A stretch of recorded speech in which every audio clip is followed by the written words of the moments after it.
Assalamualaikum warahmatullahi wabarakatuh.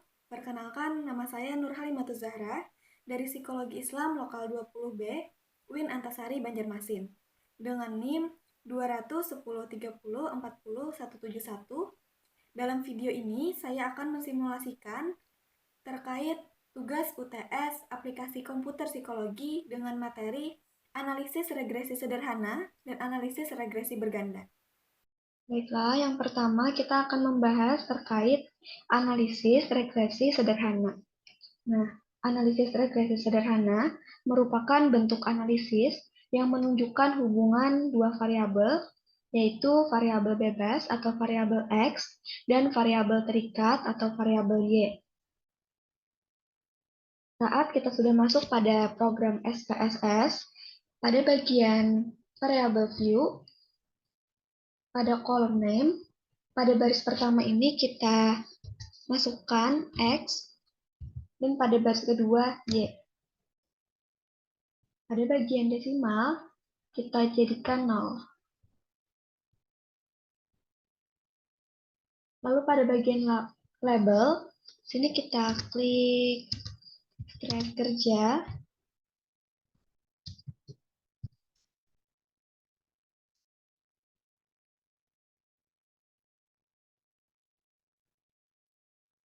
Maaf, stres belajar. Kita masukkan stres.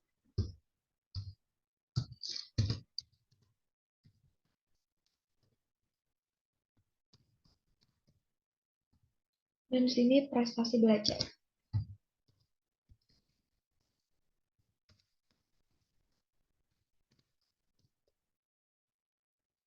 Lalu pada bagian measure, sini scale. Nah, lalu kita masuk pada bagian data view. Nah, di sini kan ada variabel X dan variabel Y. Nah, di sini kita masukkan saja data terkait dengan variabel X dan variabel Y yang sudah kita sediakan. Nah, ini kita copy. Lalu kita paste di sini. Nah, sudah. Lalu kita masuk pada bagian analyze. Di sini pilih bagian regression linear.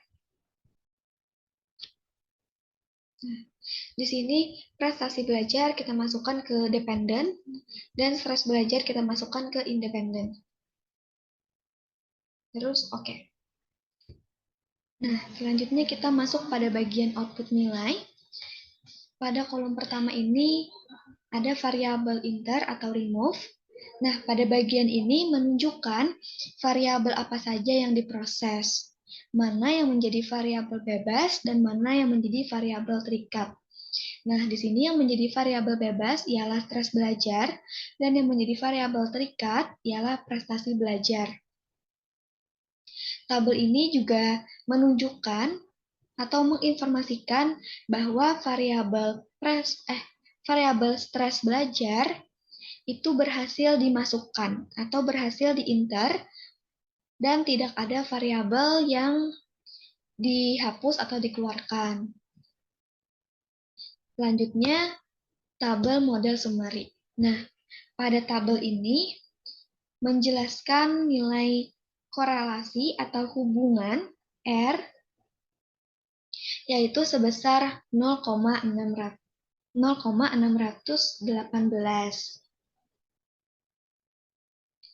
Dan dijelaskan bahwa presentasi pengaruh variabel bebas terhadap variabel terikat yang disebut dengan koefisien determinasi yang merupakan hasil dari pengkuadratan R. Dari output ini diperoleh bahwa koefisien determinasi R2 atau R square yaitu sebesar 0,382 yang mengandung pengertian bahwa pengaruh variabel bebas yaitu stres belajar terhadap variabel terikat, yaitu prestasi belajar, ialah sebesar 38,2%. Sedangkan sisanya, yaitu 61,8%, dipengaruhi oleh faktor-faktor lain di luar dari variabel X. Nah, selanjutnya kita masuk pada tabel ANOVA. Pada tabel ini, dijelaskan apakah ada pengaruh yang nyata atau signifikan antara variabel stres belajar atau variabel X terhadap variabel Y, yaitu prestasi belajar. Dari output ini, terlihat bahwa F hitung yaitu sebesar 6,185 dengan tingkat signifikansi atau probabilitas yaitu 0,032 atau bisa kita sebut 0,032 kurang dari 0,05. Maka model regresi dapat dipakai untuk memprediksi variabel prestasi belajar. Selanjutnya masuk pada bagian tabel koefisien. Nah, pada bagian tabel koefisien, pada kolom B, pada konstan A, ialah sebesar 34,400.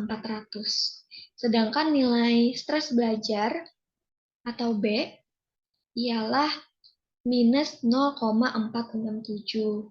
Sehingga persamaan atau model regresinya dapat ditulis dengan Y sama dengan A ditambah BX atau 34,400 dikurang 0,467X. Nah, cara membaca persamaan regresi ini yaitu angka konstan dari unstandardized coefficient dalam kasus ini sebesar 34,400. Angka ini merupakan angka konstan yang mempunyai arti bahwa jika tidak ada stres belajar atau X, maka nilai konsisten prestasi belajar atau Y adalah sebesar 34,400. Adapun angka koefisien regresi ini yaitu sebesar minus 0,467. Angka ini mengandung arti bahwa setiap penambahan 1% tingkat stres belajar atau X, maka prestasi belajar atau Y akan meningkat sebesar minus 0,467. Nah, karena nilai koefisien regresinya itu bernilai minus atau negatif, maka dengan demikian dapat dikatakan bahwa stres belajar atau X berpengaruh negatif terhadap prestasi belajar. Sehingga persamaan regresinya adalah Y sama dengan 34,400 dikurang 0,467X.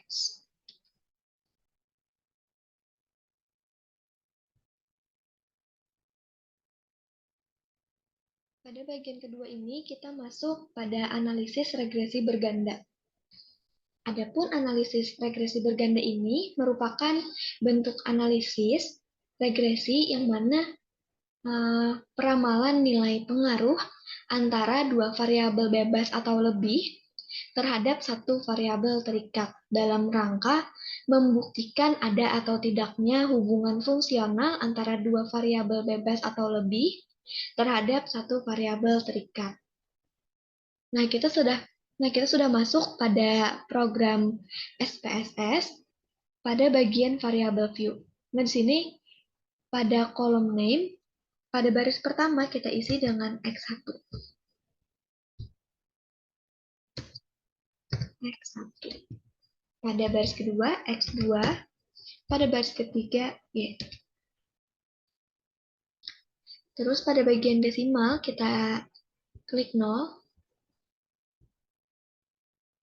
Sudah. Terus pada bagian label ini di sini kita isi dengan motivasi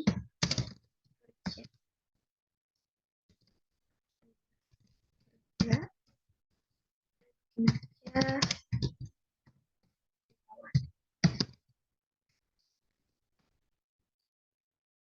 Terus pada bagian measure, sini kita klik ordinal. Sudah semua. Terus kita masuk pada bagian data view. Nah, di sini sudah tersedia X1, X2, dan Y. Terus kita masuk pada bagian masukkan data. Kita ambil dulu datanya.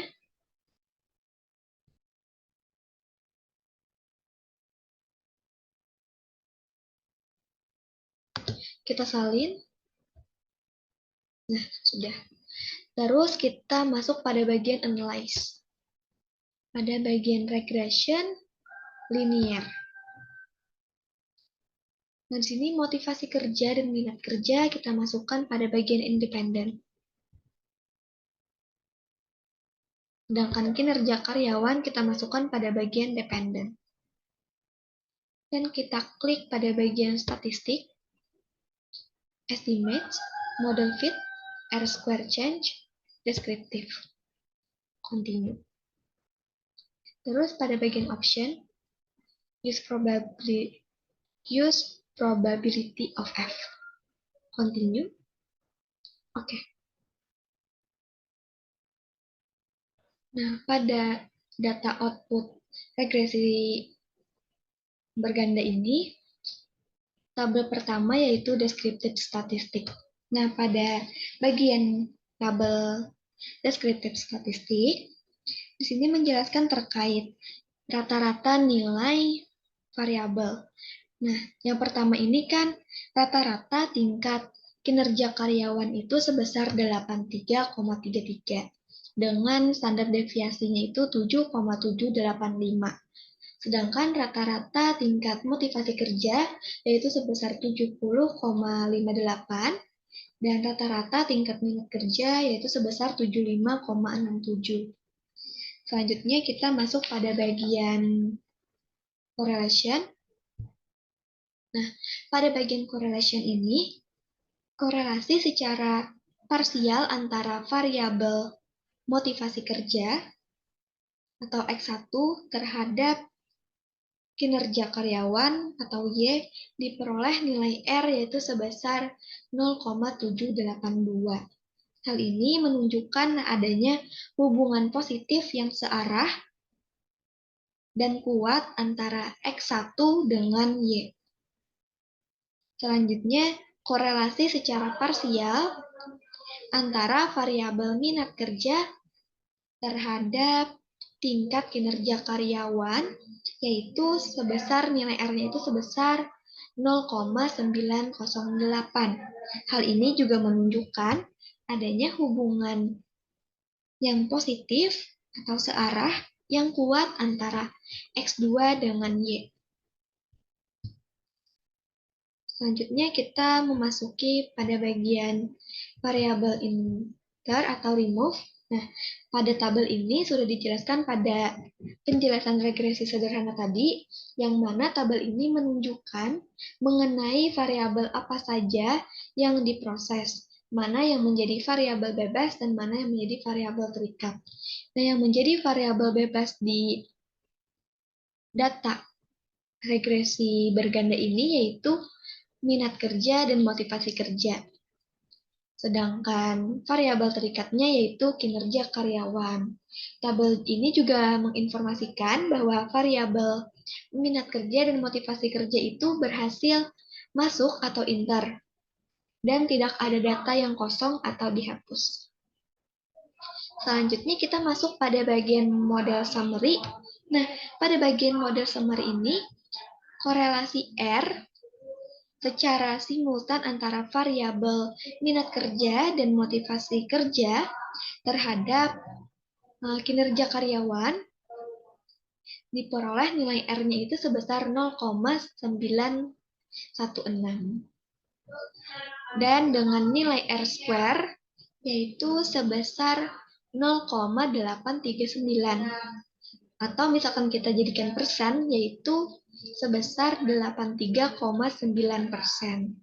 Yang mana ini menunjukkan kontribusi yang disumbangkan X1 dan X2 kepada Y itu sebesar 83,9%. Selanjutnya pada bagian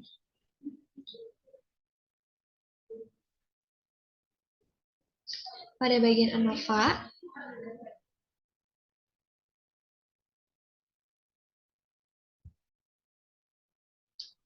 di sini kan nilai signifikansinya itu 0,00. Berarti datanya itu dapat digunakan karena kurang dari 0,05. Selanjutnya pada bagian koefisien. Nah, pada bagian koefisien ini, model persamaan regresi untuk memperkirakan tingkat kinerja karyawan atau Y yang dipengaruhi oleh minat kerja dan motivasi kerja X1 dan X2, yaitu Y sama dengan 2,612 ditambah 0,192 X1 ditambah 0,888 X2.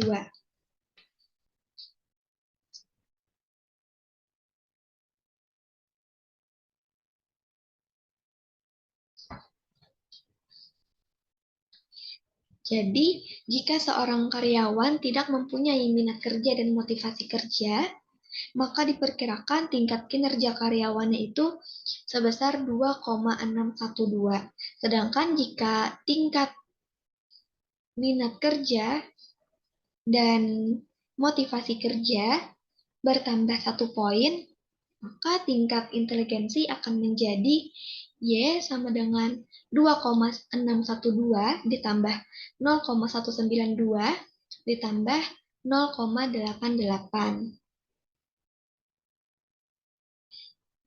Nah, koefisien regresi pada analisis regresi berganda ini yaitu sebesar 0,192 dan 0,888 yang menunjukkan besaran penambahan tingkat kinerja karyawan untuk setiap penambahan poin jawaban dari minat kerja dan motivasi kerja.